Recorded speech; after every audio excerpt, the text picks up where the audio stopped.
Saludos amigos, bienvenidos a esta edición especial sobre Hanukkah, la fiesta de las luminarias, también conocido.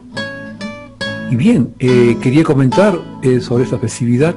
La festividad de Hanukkah, mi estimado Javerín, como sabemos ya gran parte de nosotros, se festeja a partir del día 25 del mes de Kislev, noveno mes del calendario hebreo según el conteo bíblico, durante 8 días, y que generalmente cae en el mes de diciembre del almanaque gregoriano. En esta ocasión se festeja pues la victoria de los rebeldes macabeos o los macabim de la dinastía de los Hashmoneos sobre los griegos justamente, y también la recuperación de la autonomía política y religiosa del pueblo de Israel, justamente en Judea. Según la tradición, en ese día las fuerzas macabeas pues recuperaron Jerusalén de manos de los griegos y también de sus cómplices, que eran los judíos helenizados o los Mityaknim, y reinauguraron pues los ritos en el sagrado templo de Jerusalén, que había sido saqueado, profanado y mancillado. Bien, en cuanto a las fuentes y costumbres de esta festividad, amigos, la historia de la epopeya macabea la encontramos escrita en el libro de los Macabeos, que pertenecen a aquellos textos denominados apócrifos o externos.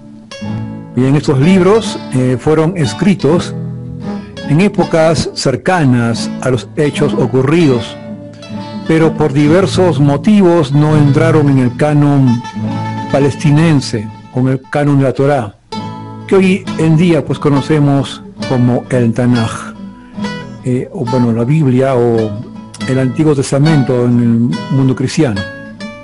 Es interesante, amigos, resaltar aquí que los libros de los Macabeos, primera y segunda, sí aparecen en la Septuaginta.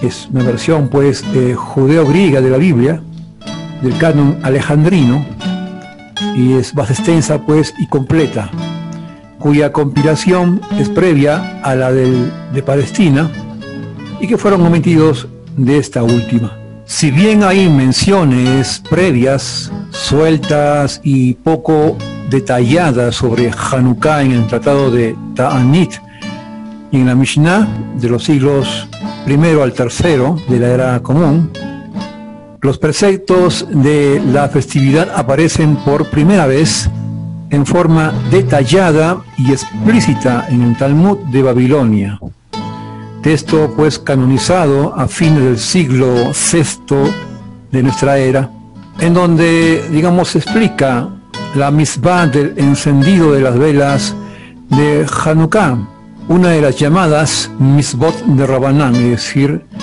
los mandamientos de los rabinos, y la leyenda pues del milagro de la botella con aceite para encender la menorá, que alcanzaba para un día y que duró 8 días, ambas descritas en el Tratado de Shabbat 21, la parte B del citado texto. Los libros de los Macabeos, primera y segunda. Bien, estos son libros históricos, apreciados Javerín, aproximadamente en el siglo I antes de la Era Común, pocos años después de la rebelión, y cuyos originales no fueron encontrados y solo se hallaron las versiones griegas de los mismos. En Primera Macabeos, el autor es anónimo y simpatizante, digamos, de la causa rebelde, y narra pues el intento de helenizar por la fuerza a los judíos por parte de Antíoco IV Epífanes, rey de la dinastía Seleucida. Bueno, los judíos pues más fieles a sus creencias no se resignan a dicha opresión, que de hecho consistía en la prohibición de la realización de ceremonias y ritos judíos como la lectura de la Torá, el descanso del Shabbat o la práctica del Brit Milá, y se sublevan pues contra el dominio extranjero conducidos por Matillahu, de la familia de los Kohanim, familia sacerdotal tradicional, que vivía en la ciudad de Modi'im. Solamente al morir Matillahu, los 5 hijos de este, Yehudá HaMaccabi, Jonatán, Shimón, Yohanan y Elazar, se convierten pues en los líderes de la resistencia contra los opresores. En segunda de Macabeos, a pesar de lo que pudiera imaginarse, no es la continuación de Macabeos 1, es decir, de primera Macabeos.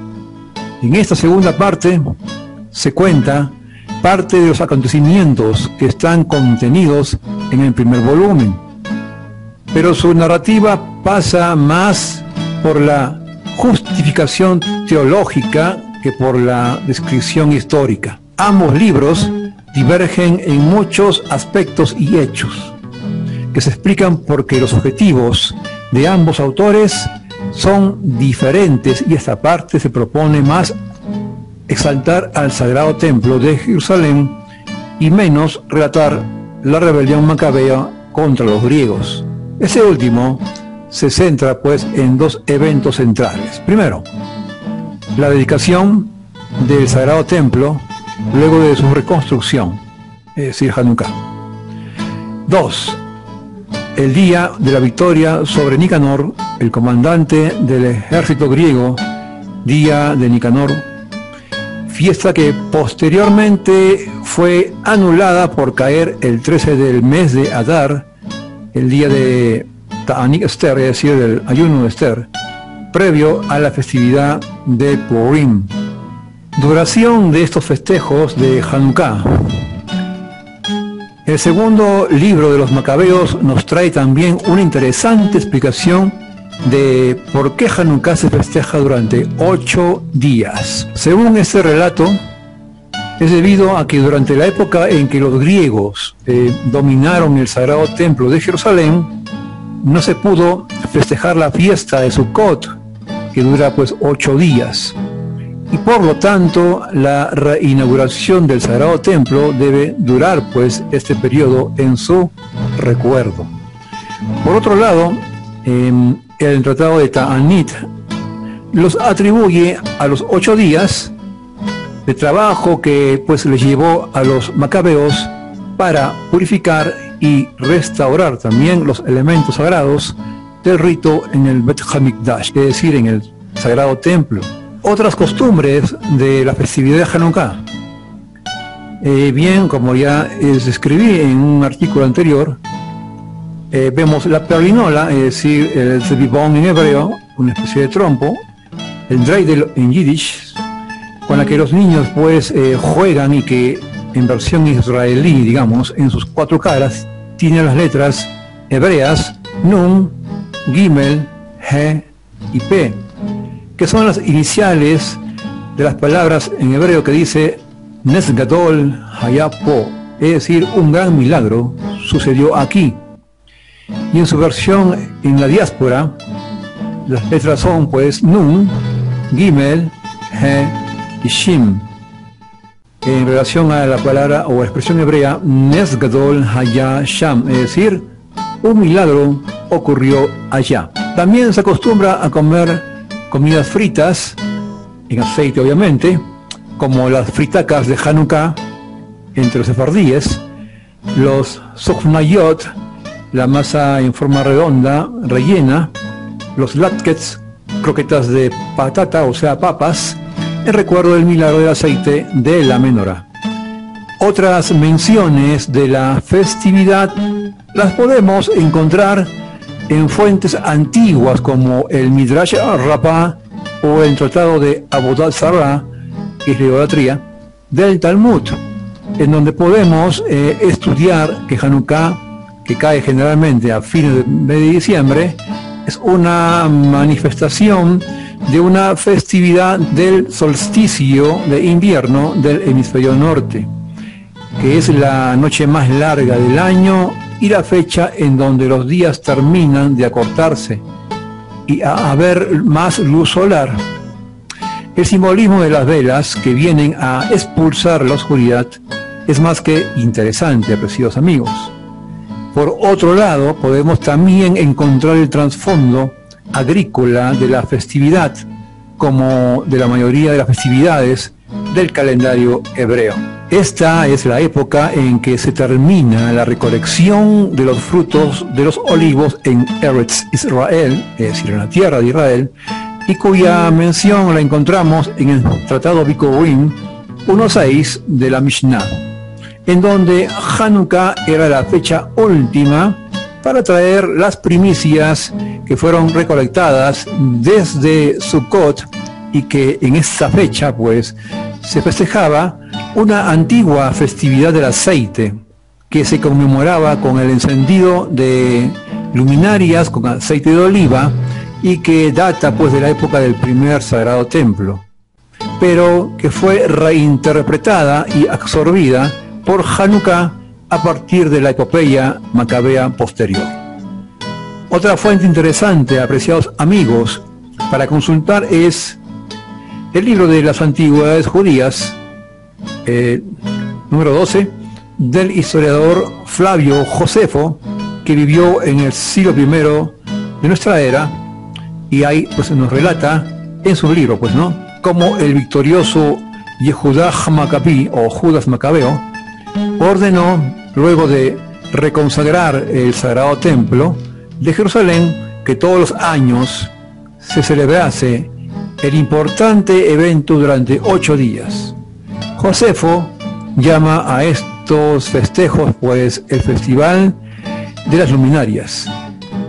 Como vemos, amigos, en la festividad de Hanukkah, el judaísmo y nuestras festividades son el resultado pues de largos y complejos procesos históricos, culturales, literarios, sociales y religiosos, que se van pues conformando con el transcurso del tiempo, y no un evento instantáneo, milagroso y único que pasó una vez allá en la historia y que así quedó congelado para el resto de la eternidad. La cultura judía, creada y recreada, constantemente contiene pues la vitalidad, la creatividad y la sabiduría del constante cambio y adaptación de las épocas y las circunstancias en que los judíos se encuentran pues en cada momento histórico. Los festejos tradicionales de Hanukkah nos llegaron de una determinada manera, con sus costumbres y tradiciones. Rescatar los valores, lo significativo y lo relevante para cada judío o judía de la actualidad es en definitiva lo que la cultura judía nos llama a hacer generación tras generación. Havarim, le deseo pues un Hag Urim Sameach, es decir, una feliz fiesta de las luces. Hasta cualquier otra oportunidad. Lehitraot.